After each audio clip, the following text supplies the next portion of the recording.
Nope. Testing. Yeah. Okay. Am I visible and audible? Yes. What? Oh. Before I start my speech, it's not going to be a shout out. I just want to dedicate this speech to a friend who has recently passed 4 days ago. His name was Bhagwan Singh. I knew him for all my life. He was a really good friend. He had a heart as big as the world. He did everything for anyone who needed it. He was always a friend in need. He went away too soon, and it's hard for me to talk about this without getting emotional, so I'm going to stop soon. I just want to know, man, wherever you are out there, I hope there's an afterlife, I hope God is real, and I hope you are no longer in pain. Get me!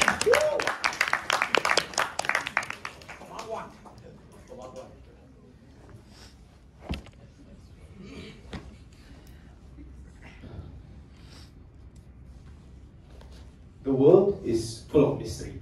The mystery of drugs and how it interacts with the human brain. The mystery of human origin and where do we come from. But most of all is the mystery of pain and what causes that pain. How do we stop it? And how do we live better lives? That is the stance on hope and of the government side in this debate. And that is a world without pain. The first thing I want to do in framing is what is psychotherapy? It is a drug-aided form of therapy. It is a significant form that is used when psychoanalysis and conversations and therapists is not sufficient. It acts supplementary to regular therapy. And it's a form of alleviation that is based off of two metrics. One, when the depth of trauma is too deep, and when two, things are no longer sufficient. But secondly, what is ketamine? The main use of ketamine is as a painkiller. It's not as strong as heroin, but it's stronger than regular paracetamols. But secondly, is the unintended beneficial side effect of ketamine, and that is it as an hallucinogenic, whatever that word is. Now, many of us here might not have done this particular type of drug. I haven't either, but I know friends who do.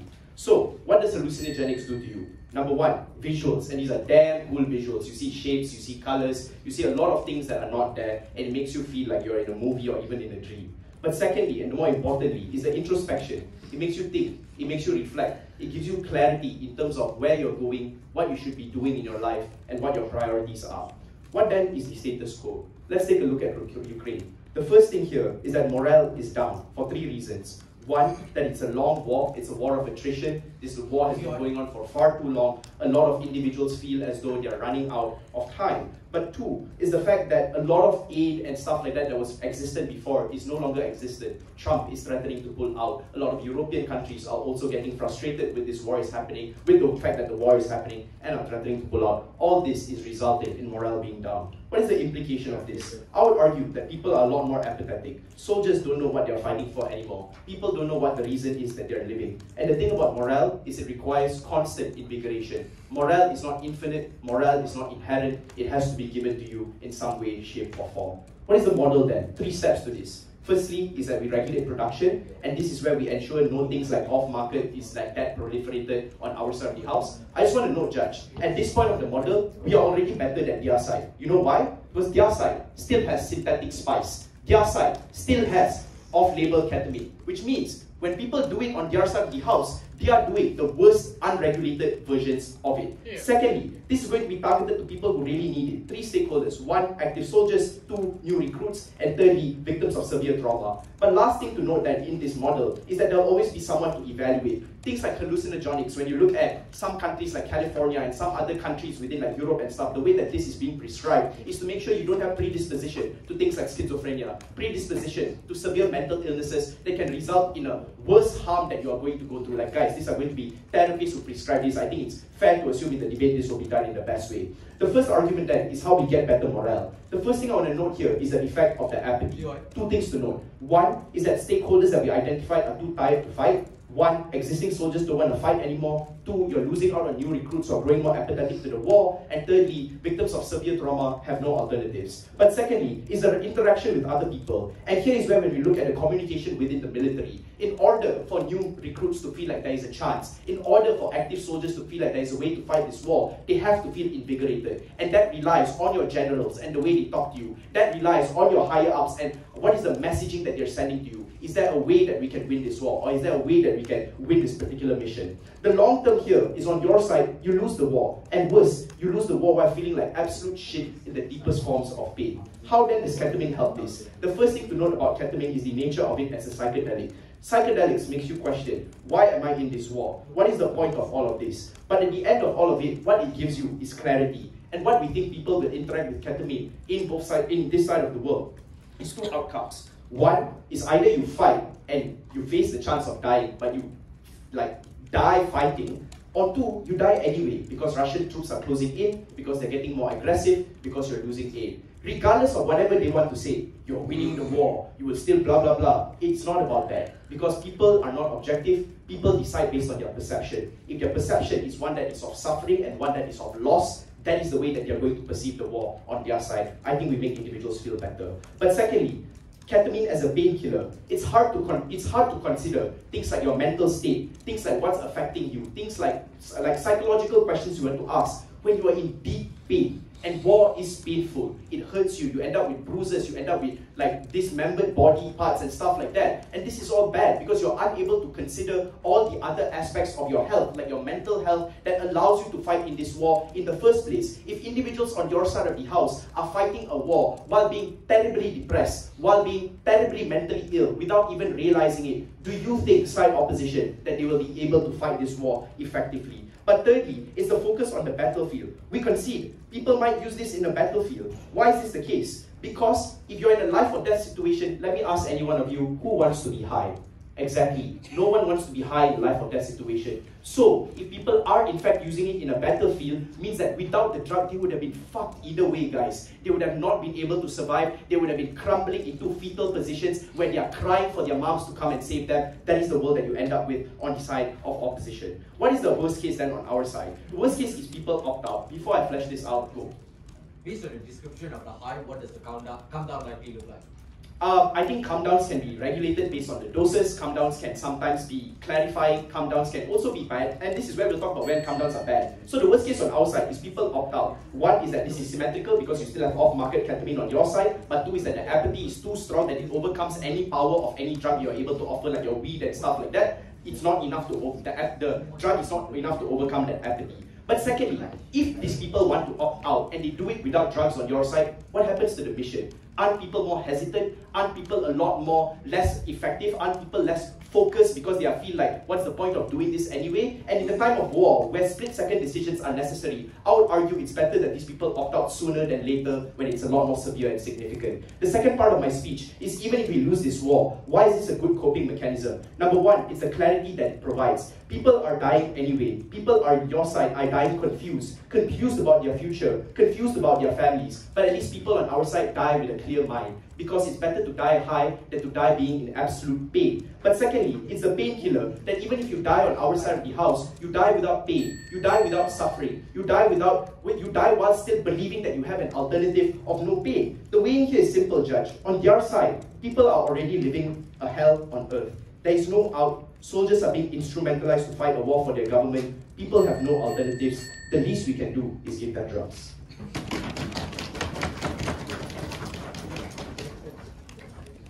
Thank you, Prime Minister. Welcoming Leader of Opposition.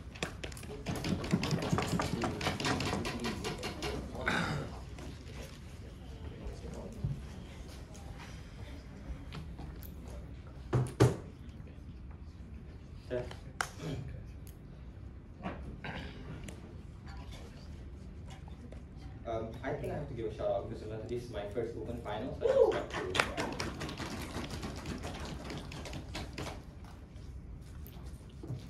Okay, firstly, to my girlfriend, I hope you appreciate that I have been in this thing since 4 years ago. I promise it's ending soon.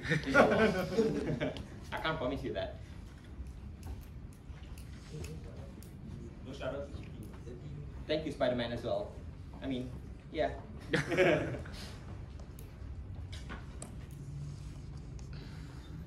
Let's do two clarifications in this debate. Firstly, we're not defending that people should still use them. We still not allow the soldiers to use it in the first place. We're going to criminalize it. You cannot use it, and it's illegal to use it. Even if people use it in our world, it's only going to be in a small degree compared to the amount of people that's going to be affected under your side of the house.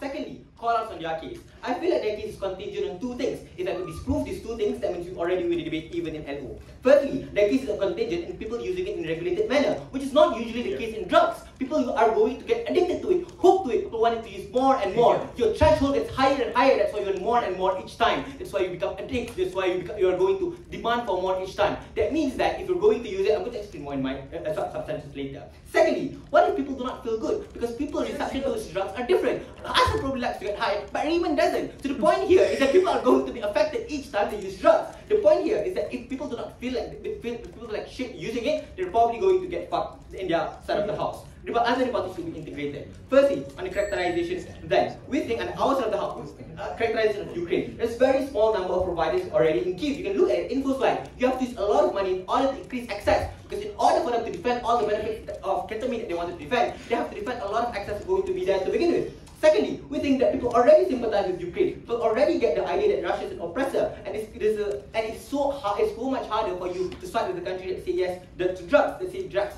are good. It's harder for you to empathize with them. Thirdly, we think that morals are not as down as what they have clarified, because you're still trying. As long as people are still trying, that means that you still have hope at the end of the tunnel. People are giving you money. The people sympathize with you and find you in the first place. They're not as helpless as what they have characterized. Secondly, Russia is actually losing because there's no allies. It's harder for them to attack than to defend because they have to go to another country where their bases are not there. It's easier for you to defend. You have a lot more money, you can defend yourself. Zelensky is negotiating in order for you to get more money, in order for you to get more soldiers, in order for you to counter-attack against them to begin with. This point here means that it's not as helpless as what they have created. If people can counter-attack them, it's easier for them to defend. You have the capacity to attack them, it's easier for you to defend at the end of the day. Don't hear this.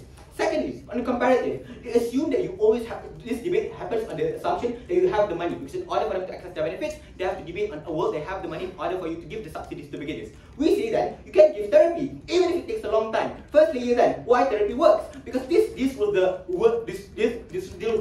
problem. Firstly, it's because you overcome your issues, overcome your PTSD, process the information, you resolve your trauma to begin with, you realize your problems. Even if on the outside of the house, even you have to use Xanax. Two things. Firstly, it is not as addictive as drugs because you can still get off Xanax. People can get gradual prescription at the end of the day. Secondly, doctors can always prescribe them in comparison to ketamine, which is more likely to be over the counter. We're not going to prescribe them. Thirdly, drugs is what everybody will resort to on the your side of the world just because it's sexy, just because it's fun. It's not as easy as that. Even if on our side of the house, we're still okay. If you really need it, you can go there still. Because our burden is not defending that you cannot use ketamine at all. You have to subsidize it. Our case is that if in the worst case scenario, that you're in the worst of situation, you're like super shit, then you can use the situations. The point here is that only some people can use it, not everyone is what they have said. They want to defend all soldiers being able to use it, we're not going to defend that. And sort of subsidizing under death of how, which is going to increase access, which all of our harms will still materialize. Secondly, then, it's easier for you to get help from international actors.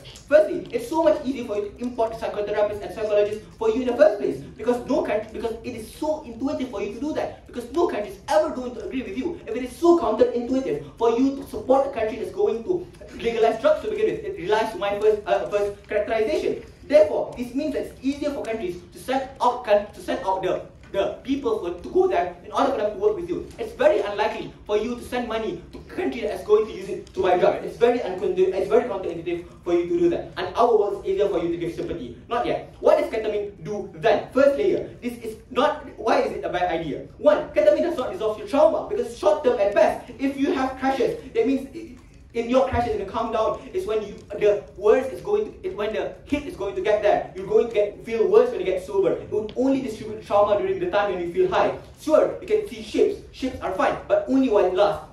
When you get sober, it hits harder than it is. Your threshold of dopamine gets higher and higher because in order for you to make you happier, you have to take a lot more because your threshold to get dopamine to make you feel happy is now higher. The average life for you is going to get so much worse.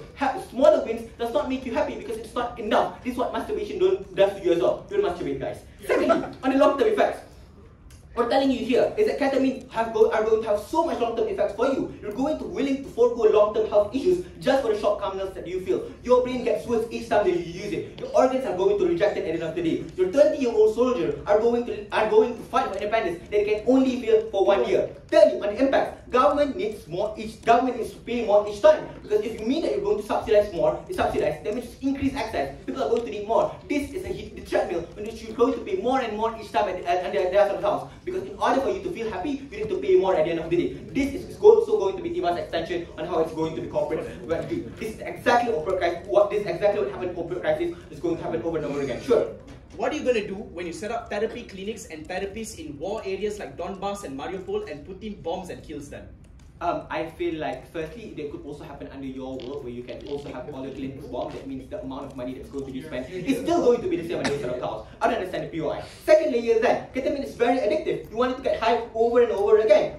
By the way, and your work, when soldiers already use it, you legalize it, that means people are going to use it a lot more. This means that even spiritual soldiers, even without trauma, are going to be chasing the high, and it's the worst case scenario that you have to depend. The third case is that it's still slippery slope, where you start chasing for more in order for you to get that. The characterization of Kyiv only have one legal clinic provider means that you have to use so much money in order for you to provide it to everyone. Thailand did the same thing. They reversed their decision regarding legalizing weed because people demanded more. Now people want mushrooms, now people want so much drugs, cracks and cocaine that's going to happen under your local house. In fact, we argue it's going to fund black markets, and I think that's the push that's coming from us as well. We've flipped their case because we say that in your work is your starting point for demand because it's so much easier for you to get it now. Because if you increase access to subsidies, that means you're going to have laxer rules in order for you to provide it to everyone. This starting point for demand, where people keep demanding for more each time. The legal maybe the amount of drugs the government can give could only reach a certain amount. But under your work, you need more and more each time based on my characterization and based on the general knowledge of drugs in the first place. It means that under your work, people are going to be addicted. You need more to fulfill their need for a hit. This is the point in which black markets come into the picture. You increase the demand, the supply comes as well. Government cannot provide this because governments cannot ever going to go above the legal requirement that they wanted to give.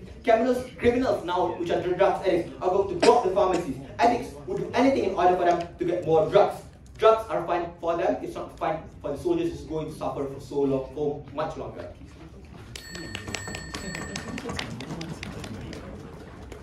Thank you, hello. EPM.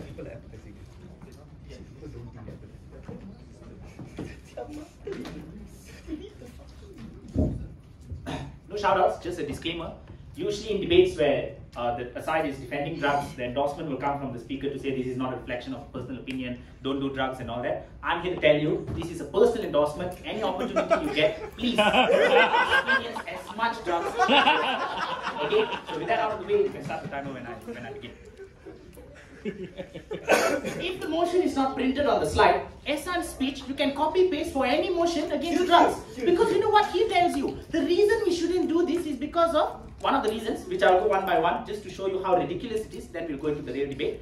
Diminishing marginal utility. If you take ketamine now, which is the hit to get ketamine, to get high on ketamine, for those of you who don't take drugs, is very little. It's milligrams. And then Ahsan is worried, but the next time you want, you will have to take 1 more milligram. And the next time you want it, you have to take 1 more milligram. What's the issue? If soldiers in war want to have more food, go for it. You're hungrier every time you want to eat, go for it. That is not an issue. In the capitalistic world also, we don't tell people, don't buy phones, don't smoke. Because what if later you will need to do it more? You will need to do it worse. What a stupid argument. And this is in the context of war, of soldiers, where we are telling them, go out there, fight for my country so that people can be free. But remember, you have to consider things like your long-term health. If you take so much of ketamine, what will happen? You get a cardiac arrest one day. You get a heart attack. How are we going to survive? By this logic, every time in World War II, when they pack cigarettes together with the food when they give you, they should be, no. What if you get lung cancer while you're fighting the war? These people are going to die, my friend. There's an asymmetrical war of power. When the Viet Congs were fighting against the United States military, you think the general said, don't go underground and fight guerrilla. You'll get your clothes dirty. Extremely unimportant considerations that I don't know why I'm wasting time debating on. Secondly, on this issue of calm down, in any aspect of drug, who considers, what about the calm down though? When I partake in substance and when I abuse substance, I'm not thinking, what will I feel when it goes down? It's not working. The high is not relevant because the calm down is going to be really bad. The crash out is going to hurt. Yes, sir. These people, if the calm down is really bad, take another pill. Smoke another thing. I don't think that's an issue. If under our system the doctor tells tells you, here's regulated ketamine and we feel your trauma is so crazy, take as much as you want, you got the stamp of approval. What's the fear of calm down? This is people rationalizing that you are a soldier trained in the battle of war and you'll forget all your training because of the calm down. Again, no analysis. Ahsan just states claims without proving anything, but yet the criticism will come from them and every judge in Malaysia to say that we don't prove anything, which I'm very frustrated by, but never mind. Second issue is different reactions. People will have different reactions to drugs. Two things, agreed, Raymond and Ahsan may have different reactions to drugs, but they are completely two different people. In this context, everyone here is a fucking soldier. Everyone here is going through the conflict with Russia. And secondly, this is a specific drug we're talking about. It's a chemical stimulant. What the drug does to your body is the same everywhere. It's not as if I'm gay, I'll ask Ahsan, how does that strawberry cake taste like? I might not be sure because I'm different from you. Same thing. Ketamine is the same chemical composition regardless of how you consume it, who you are when you consume it. Maybe some elements will be different if you are more experienced or you're more inexperienced, but ultimately what it does to your body is the three things that Ahsan told you. It encourages focus, it gives you clarity, and in most likelihoods, it reinvigorates your passion in the mission that what you are doing. Because these are things what drugs do, okay? Take it from a person who does it as opposed to Ahsan, who seems like he doesn't do it at all. Last thing, I want to talk about this issue of Russia is losing. 3 years ago when the war first started, immediately after United States gave aid, in every debate about Ukraine and Russia, where we had to defend Ukraine, we'll say, Russia is losing. Years have passed. I am still debating. Russia has not lost. Why? I don't think this is going to change anytime soon because the war of attrition states the fact that Russia has 10 times the more number of manpower than you do. They have 10 times more the incentive to win the war because they want access to your gas and natural mineral resources. Why are they going to give up? Just because Ahsan says you're losing though, without any analysis or justification as to why. Where is the analysis? Especially in current context where Zelensky goes into the United States Oval Office, talks to Donald Trump and asks him directly, are you going to continue giving us more aid? Donald Trump answers, provided you give me what I want. This is not the world in which Ukraine is going to win the war. More so if they have to do it sober. I'm definitely not going to be someone who wants to do this. Last thing Ahsan tells you is, how will countries view that you are supporting a drug policy? Aid will stop. My God. Really, you think people are going to stop giving aid or incentive to give aid is based on the country's drug policy during the time of conflict, with no reasoning as to why that is true. So all the countries who are benevolent towards Palestine, they're not doing it because they are oppressed, they're not doing it because this is an unfair genocide, they're doing it because the Palestinians fast while it's Ramadan and don't take drugs. Therefore, they're a great country, let's support them. So these are all the analysis I'm giving you because this is the only thing I can extrapolate from the one-liner claims you get from Ahsan's speech, which means that his LO speech is completely worthless in proving whether or not these people should have access to drugs. They don't reject any of our core fundamental premises beyond basic copy-pasting arguments of why drugs are bad. Now, how do we extend the debate? I think, firstly, to tell you that ketamine is extremely compatible with conflict. Because what we tell you, independent, if you want to believe that you have different varying reactions to these types of drugs, what we will tell you is this. If you are a person consistently in conflict, these types of drugs, what they give you is that violent edge. What they give you is that ability to move on from whatever is causing your legs to shake, from whatever is causing you doubt when you are going into this conflict. It removes that opportunity and gives you that space to make a choice. Independent of all the anxieties that are no longer real because my mind has deleted them as a result of influence from this drug, what do I do now? I can either face my oppressors and hope that I win, in the small chance that I win, that'll be great, or I can just give up here and do absolutely nothing and wait for them to shoot me and die.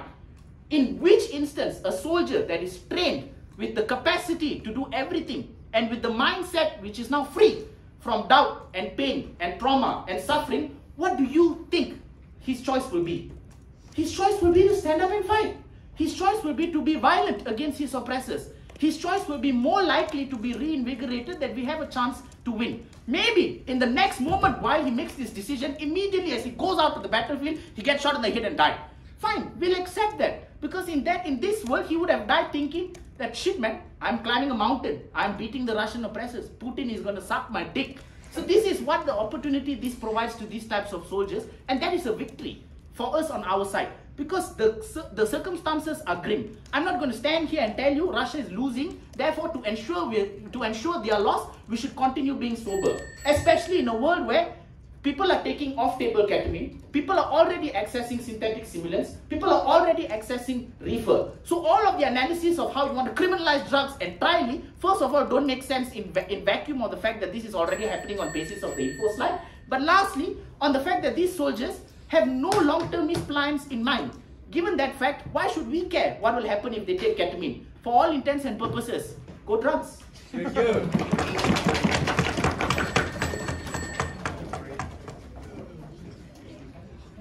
Thank you, DPM. Welcoming Diallo.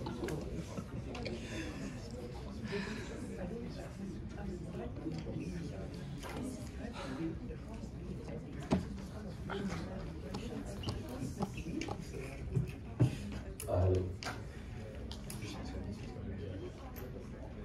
Shout out my teammates, shout out Ahsan, Syakir, and Ram. Those are speakers I look up to.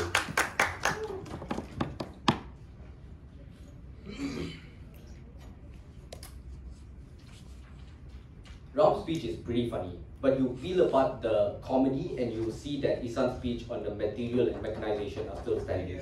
Here's how I'm going to respond and break down what happens within the battlefield. One, their case is contingent on the high being good. The simple challenge here is what if it isn't? Because the assertion here is if you take drugs, it's probably going to give you a good high. That isn't true. Because if you're on cat and you see your friend on the battlefield die and get shot, you go into paranoia. Because it's a really slippery slope. And the fact that we've all done this and gone into paranoia attacks, we probably know how this works. Because you cannot predict how you feel, especially when it is in a battlefield and it's super unpredictable contexts, is probably why you cannot regulate how individual will feel on cat in the first place. So if you have any instances where this prediction or your mental state collapses, your regulation of this high becomes so much worse. But secondly, you just might not be able to deal with your trauma, because if it's too big and the description of the high is what Ahsan tells you it is you get clarity and you start introspecting and you realize that now your problem is too big that you cannot solve it. You realize that you're lonely in this battlefield and you're incapable of dealing with any of this trauma. You feel terrible and the effects of cat just kick in so much more, your high becomes unbearable and painful. This is the structural analysis to tell you why you're probably unable to predict how the high is going to feel like. They cannot just assert that it is good and you become a functional human, because so many times when you're high on weed, you cannot even drive. For this benefit to fly on their side, the harms must be super minimal. Their case isn't. Their case is unregulated and assertions that things are going to be good. But two, they tell you that now people will feel bad regardless. That regardless of using or not using ketamine, you're going to feel bad. Note, Judge, that the comparative is therapy, that it helps by slowly helping you cope, by helping you be a functional human being even in the instance of trauma, by downplaying that instance of trauma. One, Ihsan's speech explains to you why this is a slippery slope. It chemically supports your brain. You don't deal with the trauma, you live with the trauma and are able to process it for the period of which you're shooting your enemy. But two, in more crisis-prone areas where we set up camps and we want to give you support, sure, if you're bombed in Danesh, honestly, you cannot do anything about it. You have to set up the camps because it is a government responsibility. But we think this is symmetrical, because when you have insurgency groups within Ukraine as well, and you can drop your cat supply, I don't see how this is a unique harm that we have to defend. This is probably symmetrical later. But thirdly, Ram is right. It is in speeches of war. But let's explain what the calm down is going to look like. Because you have a facade when you are high, and this is an important matter to deal with. Because when you calm down, and your high makes you look like an illusion that life is okay, that your trauma is minimal in the instance that you are facing in this huge bombardment, note that when you calm down, your reality slams so much harder. Because you don't deal with your PTSD. You don't solve your problems. You just put them aside while you're high. So your PTSD hurts so much more. That is why these clinics should care about the calm down. That is why your calm downs are taken into consideration to make sure that the effects of PTSD is at least reduced. They don't do that. It still exists. Your problem is still there. It is just not your problem while you're high and you're doing other things. Sure. So how do you deal with the PTSD? Dude, therapy, you reduce it slowly. Like sure, you can laugh about it now, but it freaking works. The fact that we tell you you can resolve small amounts of your PTSD, we give you techniques to literally prevent and help minimize the effects of your PTSD. I think just because we throw the word therapy so much in the debate scene, it has lost its fucking value. But when you actually give value to its techniques, when you actually give some amount of prevalence to its importance, you notice that you have techniques to help you when you're going into certain instances. You notice that there are techniques to downplay its effects when you're going into pivotal points of your life, as opposed to drugs when you don't really solve your problem and when you come down it hits you. But what is the extension then? I want to talk about the ketamine industrial complex and why it works. This is literally big pharma's wet dream. Three things. One, you open the floodgate for unchecked therapeutic industrial complex. Note, KET is mainly funded from your Western Japanese. It is your US and Ukraine that give it. That is why we intercepted the 800 kilograms of KET going from Mumbai to Abu Dhabi.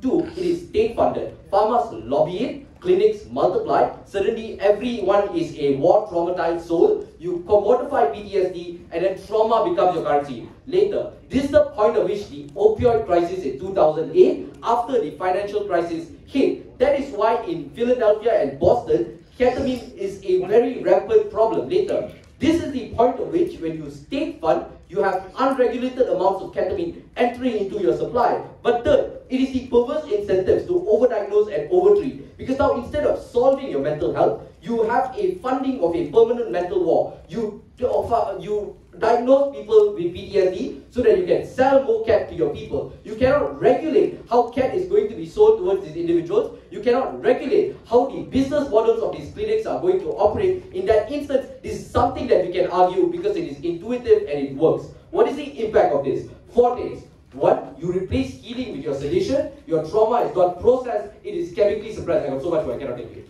Two, your mental health becomes a market. Your ketamine interception that I talked about from Mumbai is a market that now you have a legal route to bypass through Ukraine, especially with a pivotal point of war, especially when you lack the forms of policing to particularly take care of all of this because you're in a crisis situation. But three, clinics race to the bottom. It is now a money-making scheme to diagnose PTSD, even in the instance that you're not. Again, they have to give mechanization why this is true. I've built up the intuition to why this is likely. They have to deal with it. But four, you industrialize trauma. Because PTSD is now not a crisis, it is a subscription model that the soldiers have to subscribe to. What is the weight here? Two things. In terms of probability of these farmers regulating, your KP will never be clean, unregulated, or use responsibility. That's fucking delusional if they think that is going to happen. Because the reality of these things is, once subsidies hit, your clinics metastasize, your therapy becomes templated, your performance or your regulations become extremely performative in nature because this is a business model that you can sell to people.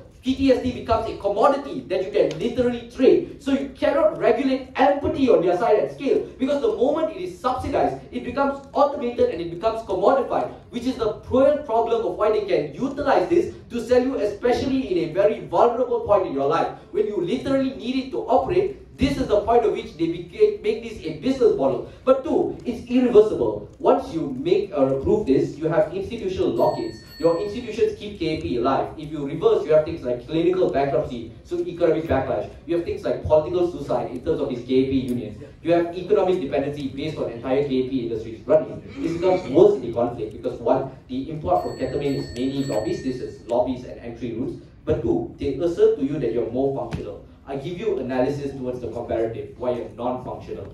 Judge, this is a trade law, you assess this.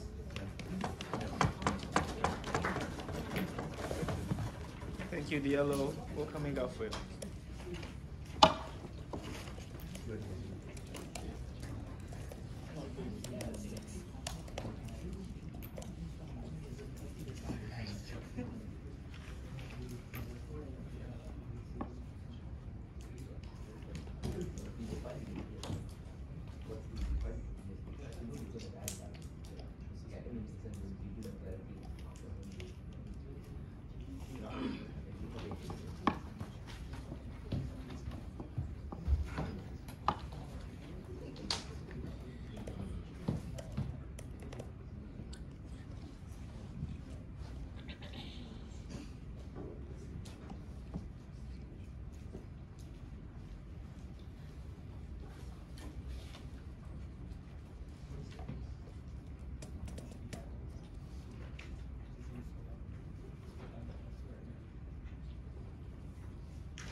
Op wants to defend therapy.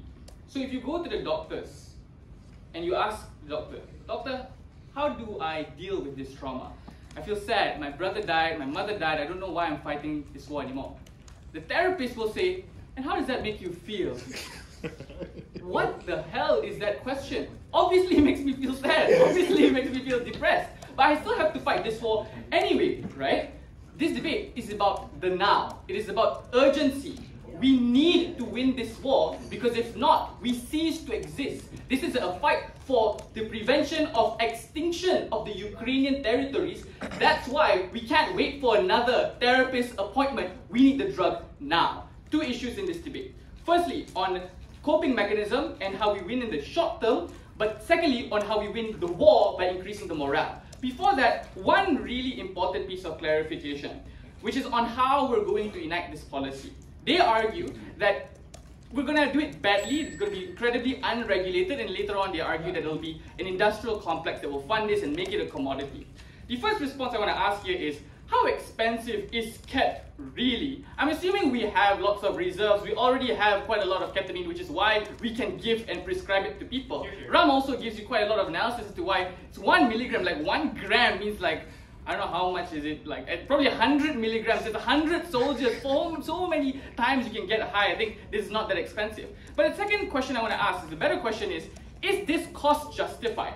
And I would argue, militaries have always funded things that result in better outcomes, even if it is not inherently for the military. So when we were making the nuke, the US funded buildings and homes for scientists because these people needed to be reminded of why we're fighting the war in the first place. It's because of your sister, it's because of your family. We are on a fight for survival. So they know they need a reminder to fight. That's why we are completely fine with subsidizing things that give you that reminder, give you that motivation. The last thing they want to say on this is there'll be an industrial complex. That's a long-term harm. Like, sure, we can deal with an opioid crisis down the road in Ukraine if that does happen, but we're arguing that we're not going to have a country to have a complex to begin with. But secondly, this is a war. We need an industrial complex to optimize all of our weapons, because if not, we don't have a supply anyway. We're completely fine to defend a military complex, because if that means winning the war, that's so be it, because we are on a fight for our lives. Two issues. Firstly, on yeah, sure. Dude, what the fuck? If you approve it right now, that means you have the complex happening right now. Why are you solving it later? Okay, yeah, that's a good thing, right? Complex is good because we give them more drugs so that they can re-optimize ourselves. You haven't beaten our premise yet. Okay, on the clash, how we increase the morale of war. They argue that the process of taking the drug is bad because you might get a bad trip and the come down is bad. The analysis for this is that you can't predict.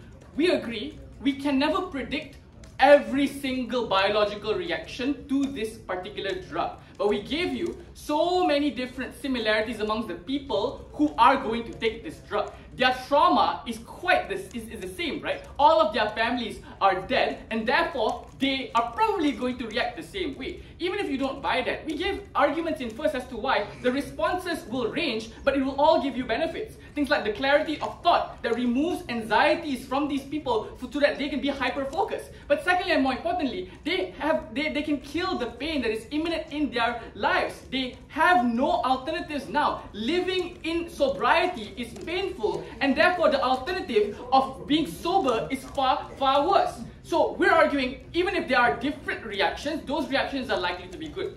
Their last thing on this is the high itself will be really bad. We already mitigated it, it's not going to be the majority of people. But let's assume that the high will be bad and you will introspect and you will feel, I don't want to live this war anymore. We think it's good that you opt out of the war, because if you're a soldier that doesn't want to fight the war, that means you're not going to have utility in the war. You're not going to be hyper-focused in the war. And these are exact people that on the front lines that we need to be hyper-focused. If this drug gives them the opportunity to opt out and say, I don't want to fight this war anymore, that's a good thing as well. They have to quantify the amount of people that will opt out. We don't think it's a lot. Therefore, what's likely is that people will never opt out and will keep fighting the war. The way into this is very important. Morale is the best optimizer to win a war. Russians are fighting for land, but Ukrainians are fighting for their life. This is exactly what happens when in the Vietnam War. Americans lost Vietnam War because of morale, because conscripts just don't know why they're fighting for the things that they are. The Vietnamese people know that they can't give up, and this is the only reminder that we can give them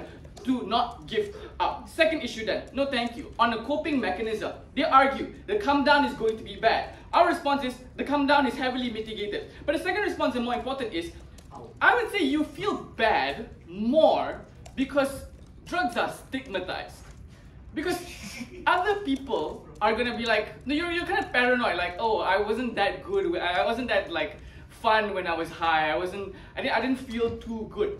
But if everyone in your platoon is getting high at the same time, after you come down, you're gonna, let's go again, let's have more drugs, let's fight harder, because that is the shared similarity that you have. Because everyone knows that this is the soma that you need in order to survive. Their response to this is some level of therapy, but I'll deal with that later. Any of you guys?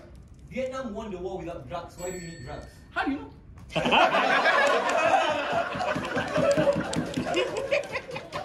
Yeah, I had drugs. I trust them. Trust me. They will tell you also. Okay, alternative here is therapy. Their alternative is therapy. We've already ridiculed this enough because therapy really doesn't work, especially in a time of crisis. But we argue, we already mitigated this also in setup, like, you're obviously going to be prescribed some therapy first, and most of the time it's not going to work, and therefore you're going to be opting to harder drugs. But we argued what's in the worst case possible, right? Therapy doesn't work, drugs don't work, everything doesn't work. The worst case on our side is you have clarity of mind and you have clarity of thought.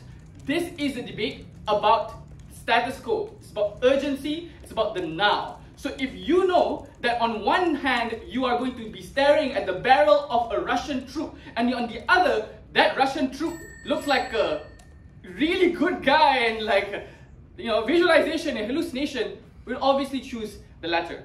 We take this bit. Thanks.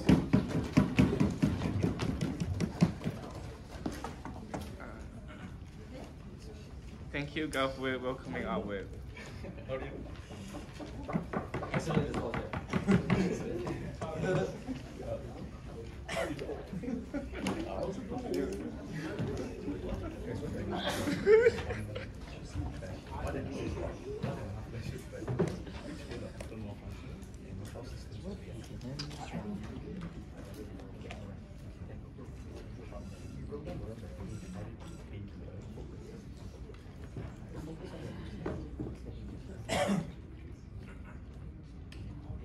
Hello?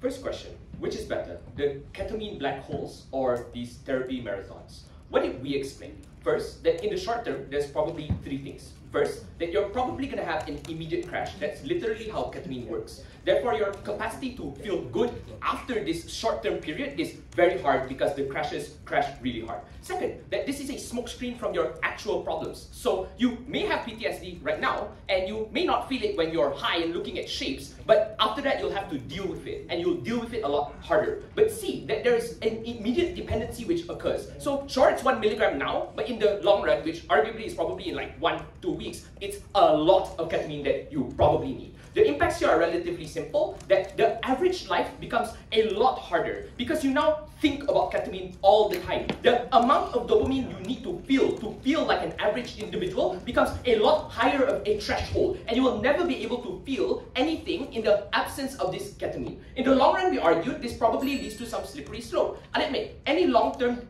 benefit in this debate, irrespective of the site, probably isn't that important. We both agree that in the long run, a bunch of people probably will die. I'll leave the way out the short term, very simply, and we'll win the debate from there. But even then, the long run still has to be considered. That is, you're going to be really, really dependent, and that's going to be absolutely insane. What did they explain? And I want you to really check your notes as to why ketamine is good. 2 assertions. First, that it gives you clarity. Second, then it makes you think straight. Like, holy shit, how does this actually work? This especially clashes with the immediate characterization which Ahsan gave like 2 to 3 seconds after that, which is like, oh, you'll see a bunch of shapes and shit. How does that make me think straight? I don't think they will get any clarity on their side. And you really need to check your notes here. There's absolutely zero structural analysis to explain why you'll suddenly receive some forms of clarity and access any of their benefits. We think on their side of the world, you're not going to be able to think clearly. You'll never be able to access that. That engages with their choice principle, because you'll never be making any clear choices. You're literally looking at shapes. You're probably going to be high as fuck when you get into war, and you'll just be doing things under the influence. But secondly, right, we think this probably flips. This probably gives you a false sense of security. Oh, hell yeah, I can go into war. I can see like a shape here, is that an octagon? Oh my gosh. And you'll probably push yourself into war. So the amount of people who now go into war when they could just retire because you are dysfunctional, like Shaki said, is higher on our side. They can leave. On their side of the world, they go into war and they die. Therefore, the amount of people that continue this war is higher on their side, but they're just going to die. How does that contrast to what we deeply explained to you on how therapy works? 2 things. And you know it's really funny, it's a debate about why therapy works. Like, I'm not a fan of this material either, but regardless, it's really true. First, that professionals actually break down how you feel. Emotions are complex. They walk you through those complexities. It's not just, how do you feel? It's a lot more deeper than that. It really was just that, buddy. Then there wouldn't be a 4-year degree, right? Obviously, they'll be able to dive deeper into these actual connections that you feel. You will, at the end of this, be able to access this agency, because you at the very least know why you feel sad. You know what burdens you. It is the fact that your friend who you used to look in the eyes died, and that you need to process these emotions. These therapists help walk you through that. It's not these simple questions. But we argued in the long run, this means you will be able to leave the war. And if it was really true you'd be as impaired as they argued, then that really matters, because you'd be leaving the war zone. But these people on our side can now live functional lives because they've at the very least dealt with it without having a dependent. Now, if they leave the war dysfunctional, they will have this dependency on ketamine in perpetuity. That's why on our side of the world, we're probably going to have far more better people and far more better qualities of life thereafter. Here's a really important piece of weighing that will win us the debate immediately before the next 2 issues. First, why the short term doesn't weigh out. This engages on the frame that our positive material doesn't work. And the analysis that Ukraine is probably going to lose the war is correct.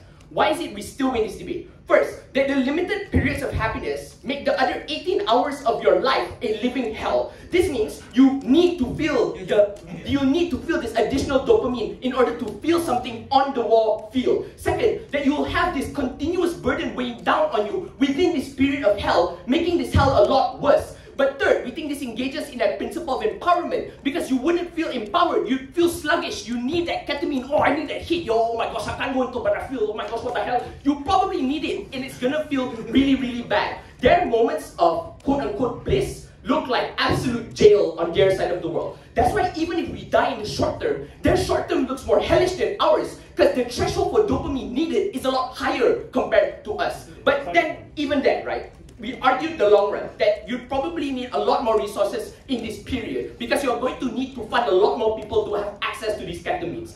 Therefore, in all fronts, irrespective of the short or the long, we're going to win. Yeah. So you think the worst comparative on short term is that they will feel the need of dopamine compared to facing Russia sober?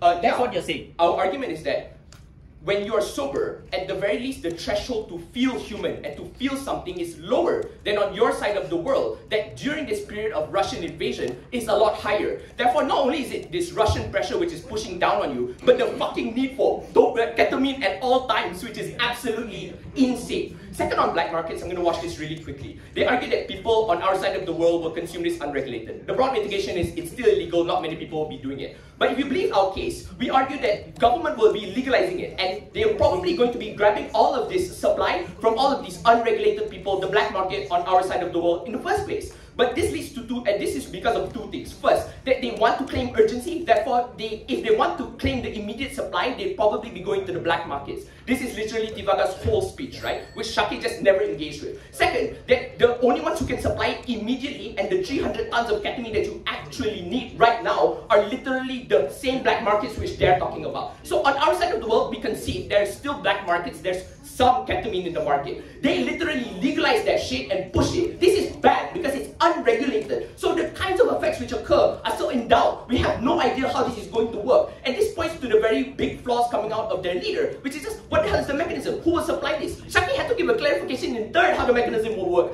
That's insane. There's severe doubt here. We don't think we should give the debate on those two fronts. But the last thing here is just the last issue with this, they just never engaged with, right?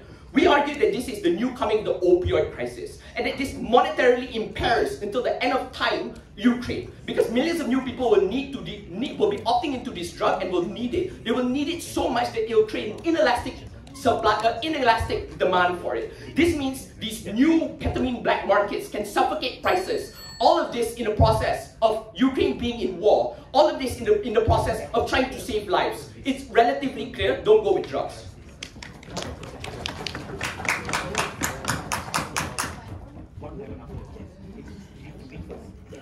Thank you. Welcoming up reply.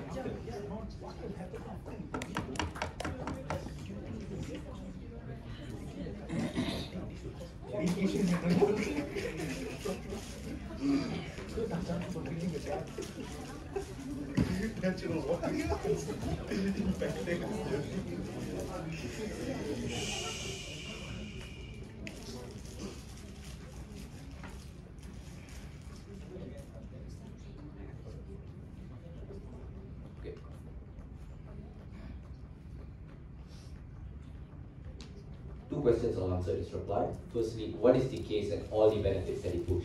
Down the bench, they push two things. One, you get utility, that at least you die happy. But two, that people will be able to deal with problems right now. Let's take a vote of this. Firstly, on utility, that you feel happy, you push aside the pain. Sure, let's give them this benefit and assume that they've proven this.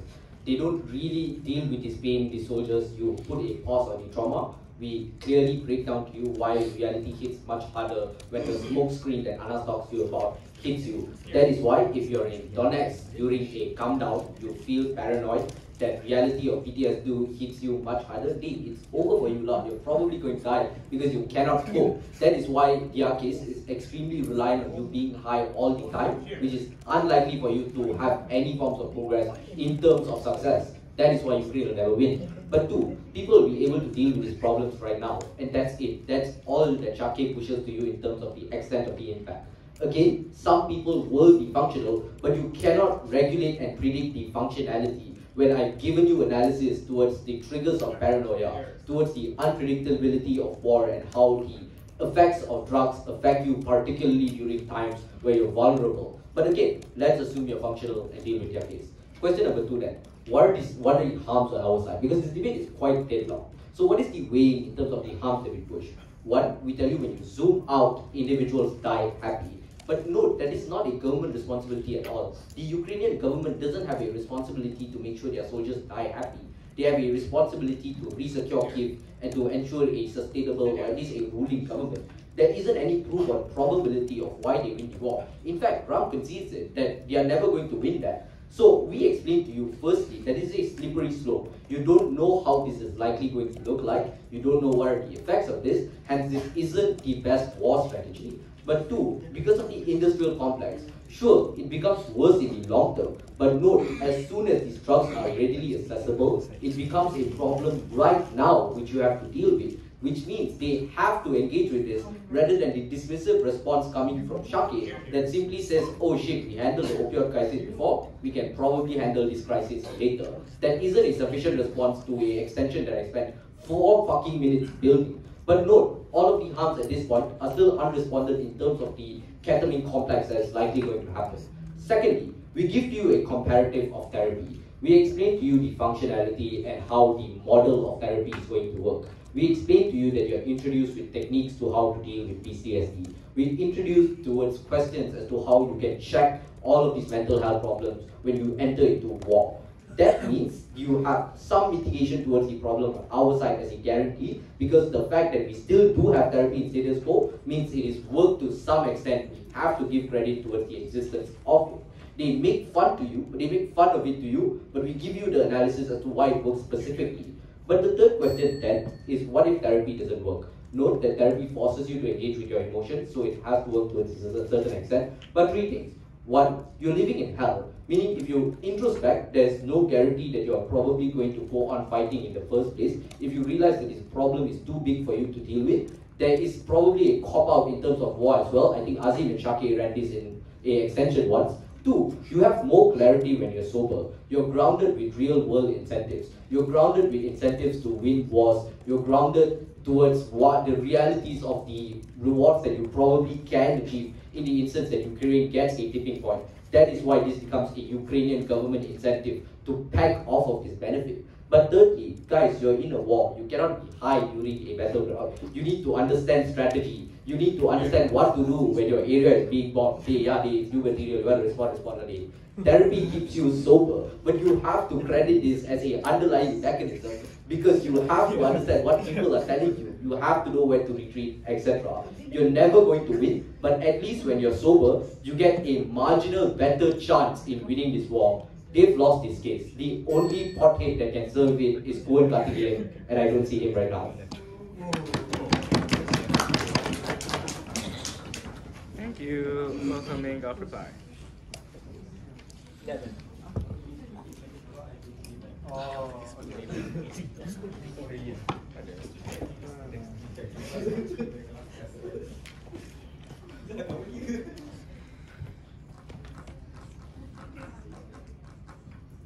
don't want to use the mic. Can everyone hear me? Yes. I feel very limited by the microphone. How does that make you feel?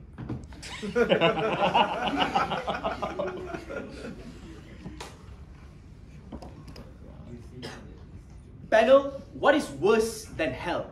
The fact that opposition never answers this question of why people have average lives to go back outside of wartime is the reason they lose this debate. 3 call-outs at the top of my speech. Firstly, a disagreement of status quo. I told you, Judge, it doesn't matter if you're actually winning the war. I said this in first because the perception of people is one is bad. They are losing. You think what? People watch the news on your side, see Zelensky sign a new aid deal with Trump and feel like it doesn't matter if my friends and family are dead. In the 10 years time, we are going to do something with this war. Absolute nonsense. Because they don't prove why people perceive this war positively. They cannot prove people feel okay as a result of Ukraine having some chance of winning. Number 2, the case is just damn generic, Judge. Guys, this is a finals. Please lah, have some nuance in the debate. What is this kindergarten level addiction argument, big pharma and nonsense and stuff like that? But let me deal with this big pharma claim.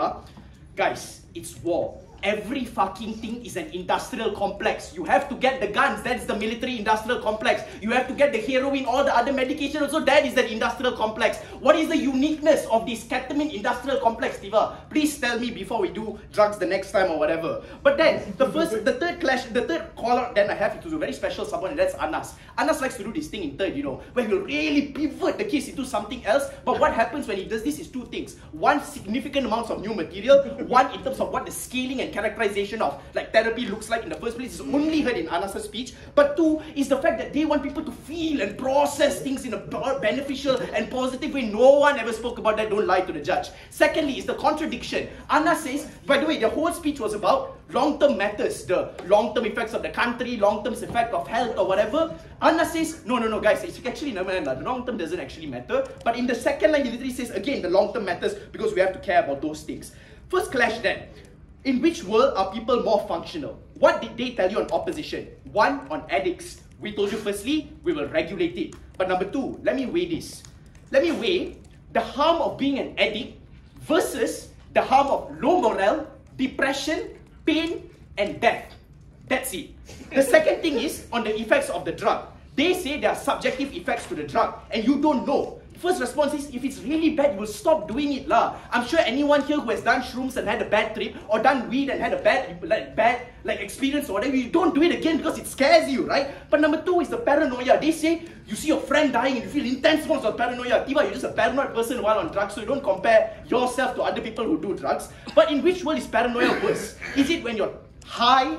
Or is it when you're sober processing that intense amounts of paranoia that you're just witnessing we argued that it's better on our side. Why did we tell you morale is much better? Because we need soldiers, people, especially soldiers, to be motivated. Number one, in terms of clarity, the fact that this is a psychedelic makes you reflect, makes you realize that there are no other alternatives but to fight the war. But number two, the fact that it's a painkiller, and this is certain, but when we alleviate all other forms of pain, the fact that we can compound being a painkiller with a hallucinogenic means that you're able to process things in the beneficial way they wanted to talk about. Because Judge, the way in here is simple. For them to claim any benefit on why people are more functional is to analyze their counterfactual. What is it? Therapy. That means you have to go to 3 to 4 rounds of therapy. There's going to be physical clinics. You have to book the appointment with the fella. You have to tell your general, actually today I cannot be deployed to war because tomorrow my appointment. I need to process my PTSD or first, then only I can go and war. Number one, it's not PTSD anymore. It's ongoing stress, like traumatic stress disorder, and you don't prove why you deal with that on your side of the house. Because what Syakir says is right.